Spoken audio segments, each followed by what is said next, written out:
আজকে তোমাদের সঙ্গে একটু প্রবন্ধ আলোচনা করতে চলেছি।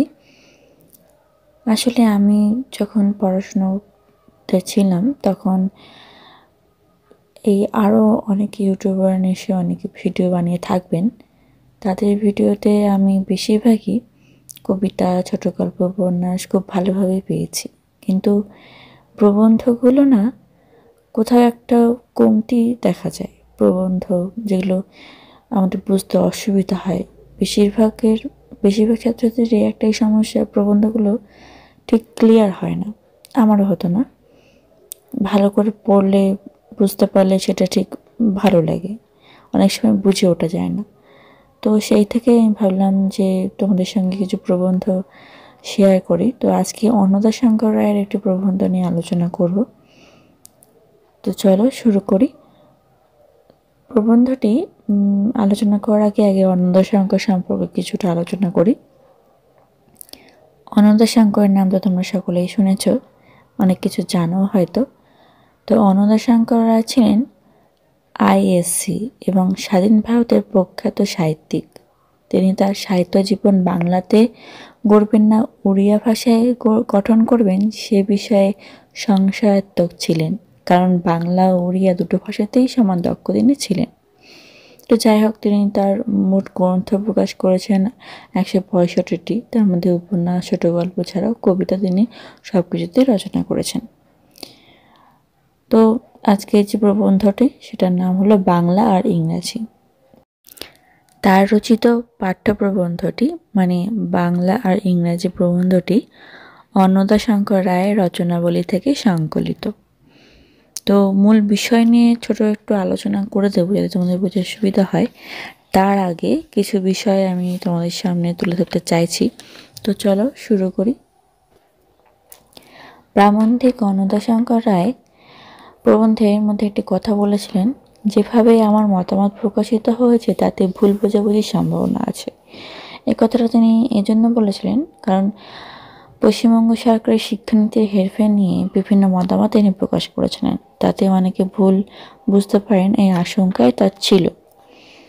আবার তিনি যে কথাটা বলেছেন সেটা হচ্ছে, সব দেশের শিক্ষানীতি বা দেশের রীতিটা কি সেটা নিয়ে তিনি স্পষ্ট একটা ধারণা দিয়েছেন যে সব দেশে মানে প্রাথমিক শিক্ষা মাতৃভাষাতে দেওয়াতেই সব দেশের রীতি।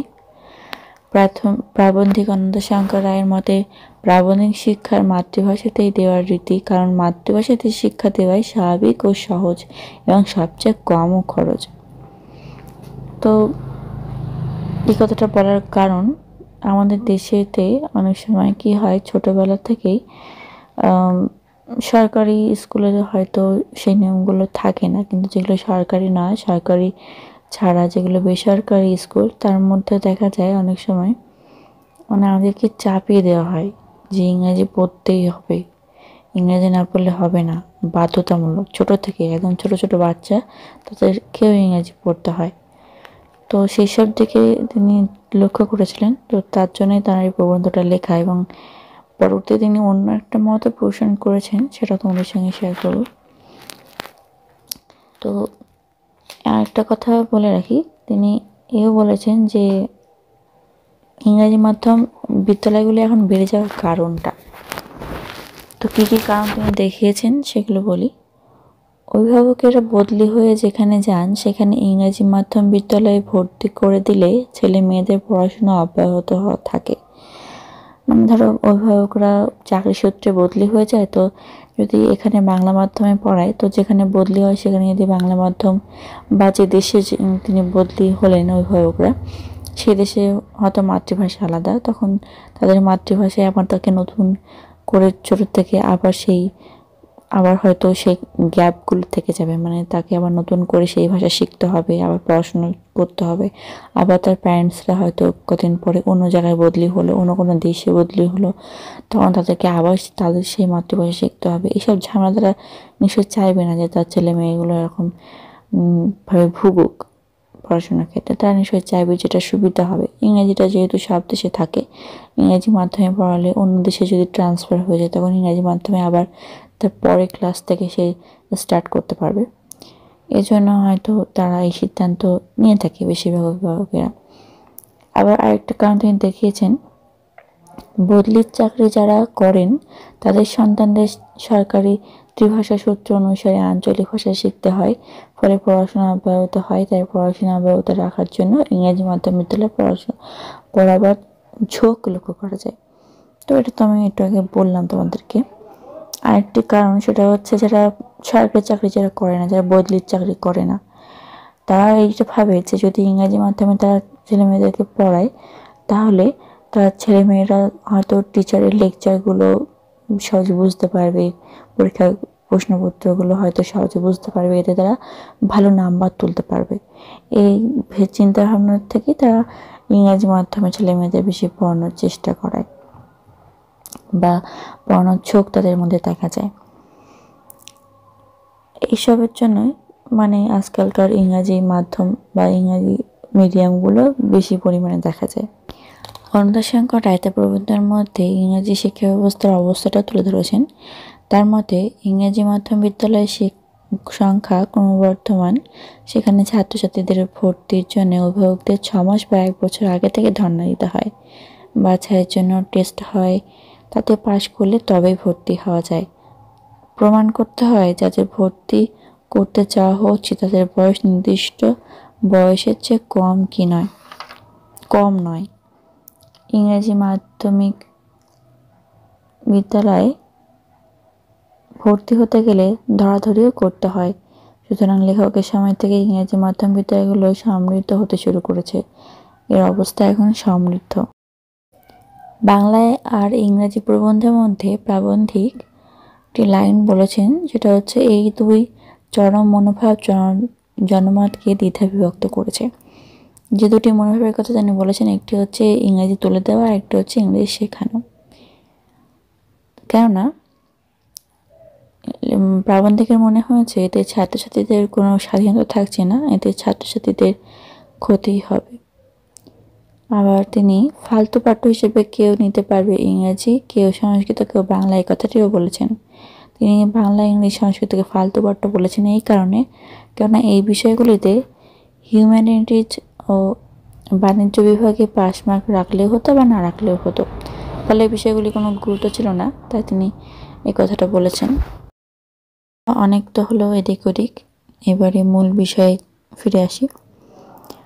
পশ্চিমবঙ্গ সরকারের শিক্ষানীতি নিয়ে অন্নদাশঙ্কর রায় কিছু মন্তব্য করেছিলেন। সেই মন্তব্য প্রকাশের জন্য লেখকের মনে হয়েছে সেই মন্তব্য নিয়ে ভুল বোঝাবুঝির সম্ভাবনা থাকায় লেখক সবিস্তারে বর্ণনা দিয়েছেন।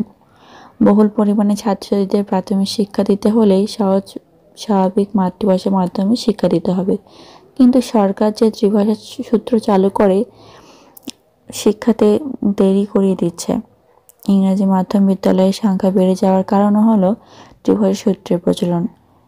ইংরেজি মাধ্যম বিদ্যালয়ে ছাত্রছাত্রীদের অভিভাবকেরা ভর্তি করতে চায় এই ত্রিভাষা সূত্রের জন্য, আর ইংরেজি মাধ্যম বিদ্যালয়ের পড়াশোনা অব্যাহত থাকে যেহেতু ইংরেজি ভাষায় সেখানে প্রধান। তাছাড়া অভিভাবকেরা মনে করেন ইংরেজি মাধ্যম বিদ্যালয়ে পড়লে কলেজে ইংরেজি লেকচার বুঝতে ও ইংরেজি প্রশ্নের উত্তর দিতে সুবিধা হবে। কেন্দ্রীয় বিদ্যালয়ের হিন্দিকে আবশ্যিক করায় সেখানেও ভিড় নেই, কারণ হিন্দি অনেকটাই পছন্দের নয়। তবে ইংরেজি মাধ্যম বিদ্যালয় ছাড়া অন্যান্য বিদ্যালয়ের অস্তিত্ব থাকবে বলে প্রবন্ধকার স্বীকার করে। পশ্চিমবঙ্গ সরকারের মতে 5ম শ্রেণী পর্যন্ত ইংরেজি পড়ানো হবে না, এতে ছাত্রছাত্রীদের ক্ষতিগ্রস্ত হবে। লেখক মনে করেছেন ইংরেজি শেখার ক্ষেত্রে 10 বছর পর্যন্ত অপেক্ষা করলেও তাদের ইংরেজি শেখাবার বিশেষ ব্যবস্থা করতে হবে। সরকারকে বেসরকারি বিদ্যালয়ে জোর করে ভাষানীতি চাপাতে নিষেধ করেছেন। কলেজে বিজ্ঞানের ছাত্রছাত্রীদের বাংলা ইংরেজি পড়তে হতো না, কিন্তু কলা বিভাগের ছাত্রছাত্রীদের ক্ষেত্রে সেটা আবশ্যক। তাদের বেলাতেও এই ইংরেজি বাংলা বাধ্যতামূলক থাকবে, অন্য বিষয় হিসেবে যুক্ত থাকবে। এই ক্ষেত্রে লেখকের অভিমত ভাষাকে আবশ্যক না করলেও ভালো। শিক্ষার সুযোগ যারা পাচ্ছে তাদের এই ভাষা নীতির জন্য শিক্ষা থেকে বঞ্চিত করা ঠিক নয়, কারণ তাতে বৈষম্য সৃষ্টি হতে একজন ইংরেজি নবিশ হবে আর একজন বাংলা নবিশ হবে, ফলে সমাজে বেশি বৈষম্য দেখা দেবে। একটু সহজ করে বলি, অন্নদাশঙ্কর রায় কিন্তু মাতৃভাষা বাংলাকে অসম্মান বা ছোট করেননি। তিনি এটাই বলতে চেয়েছেন মাতৃভাষা বাংলা খুব সহজ ভাষা, যার যার মাতৃভাষা সবসময় সহজই হয়। তো যখন প্রাথমিক পর্যায়ে ছাত্রছাত্রীরা পড়াশোনা করছে তখন তাদের উপরে ইংরাজি ভাষাকে চাপিয়ে না দিয়ে তাদের বাংলা মানে সহজ ভাষা দিয়ে মাতৃভাষা দিয়ে শুরু করতে। কিন্তু তার পারিপার্শ্বে হয়তো প্রাথমিক বা স্কুলে বা বিদ্যালয়ে ইংরাজি ভাষাটা চাপানো নিষেধ করছেন, কিন্তু পাশাপাশি বাড়িতে একটু একটু করে প্রেশার ক্রিয়েট না করে তাকে ইংরেজিটা শেখাতেও বলছেন, কেননা সেটা জরুরি, কেননা ইংরেজিটা সব জায়গায় চলে, এর জন্য ওটা দরকার, খুবই দরকার। সেহেতু তিনি এই কথাটা প্রথমে বলেছেন যে পঞ্চম শ্রেণী পর্যন্ত বাংলা শিক্ষাটা চালু করা উচিত, তারপরে প্রেশার ক্রিয়েট করা উচিত না। এবার যে ছাত্রছাত্রীরা ইচ্ছুক যে ইংলিশ পড়বে তাদের এই শিক্ষাটা গ্রহণ করার জন্য কেউ বাধা না দিতে বলেছেন। যে চাইছে সে ইংরাজি নিয়ে পড়ুক, যে বাংলা নিয়ে পড়তে চাইছে সে বাংলা নিয়ে পড়ুক, কিন্তু যারা এমনি রুল বানাতে বলছেন যে বাংলা নিয়ে পড়ার কথা পঞ্চম শ্রেণী পর্যন্ত। তো এইটা একটা পার্ট তিনি বলেছেন প্রবন্ধের শুরুতে। সেকেন্ড পার্টে এটা বলেছেন যে কেন আর কি ইংরাজিটা সবাই নিচ্ছে আর কেনই বা দরকার, কেনই বা অভিভাবকরা এটাই ভাবছেন যে ইংরেজি নিলে ভালো হবে। তার দুটি কারণ তিনি দেখিয়েছেন। একটি হচ্ছে বদলি যারা চাকরি করেন তাদের কিসের কারণে তারা তার ছেলে মেয়েদেরকে ইংরেজি শিক্ষাটা গ্রহণ করাচ্ছেন, আর একটা কারণ দেখিয়েছে যে যারা বদলি চাকরি করে না তারা কেন ইংরেজি শিক্ষাটা তাদের ছাত্রছাত্রীদেরকে তাদের বাচ্চাদেরকে ইংরেজি শিক্ষাটা গ্রহণ করতে বাধ্য করাচ্ছে। এই দুটো কারণ। একটা বদলির চাকরির সুবিধা হচ্ছে, এটা তো আমাদের ভিডিও শুরুর আগেতেই আমি বলেছি একবার, যে ইংরেজি শিক্ষাটা হলে তারা এই দেশের থেকে অন্য দেশে গেলে কোনো সমস্যা হচ্ছে না ছাত্রছাত্রীদের বা তার পুত্র বা কন্যার ক্ষেত্রে, এর জন্য তারা ওই অপশানটা বেছে নিচ্ছে। আর যারা বদলি নয় তারা ভাবছে যে হয়তো আমার ছেলে মেয়েরা ভালো বুঝতে পারবে, ভালো শিখতে পারবে, জানতে পারবে, নামা তুলতে পারবে ভালো, এর জন্য। এই একটা পার্ট তিনি দেখিয়েছেন। আর একটা পার্টে তিনি এটা বলেছেন, সেটাও আমি তোমাদেরকে এর মধ্যে বলে ফেলেছি, যে পঞ্চম শ্রেণী পর্যন্ত বাংলা ভাষায় পড়লেও তাকে পাশে ইংরেজি শিক্ষাটা দিতে হবে। কারণ ইউনিভার্সিটিতে গেলে বা কলেজে গেলে তখন একটু ইংরেজিটা দরকার, কারণ চাকরির ক্ষেত্রে ইংরেজিটা দরকার। এর জন্য তিনি এইসব কথা বলেছেন। এটাই ছিল প্রবন্ধ, আর কিছু না। আজকে এই পর্যন্তই। সকলে ভালো থেকো, সুস্থ থেকো। আবার দেখা হচ্ছে নেক্সট ভিডিওতে।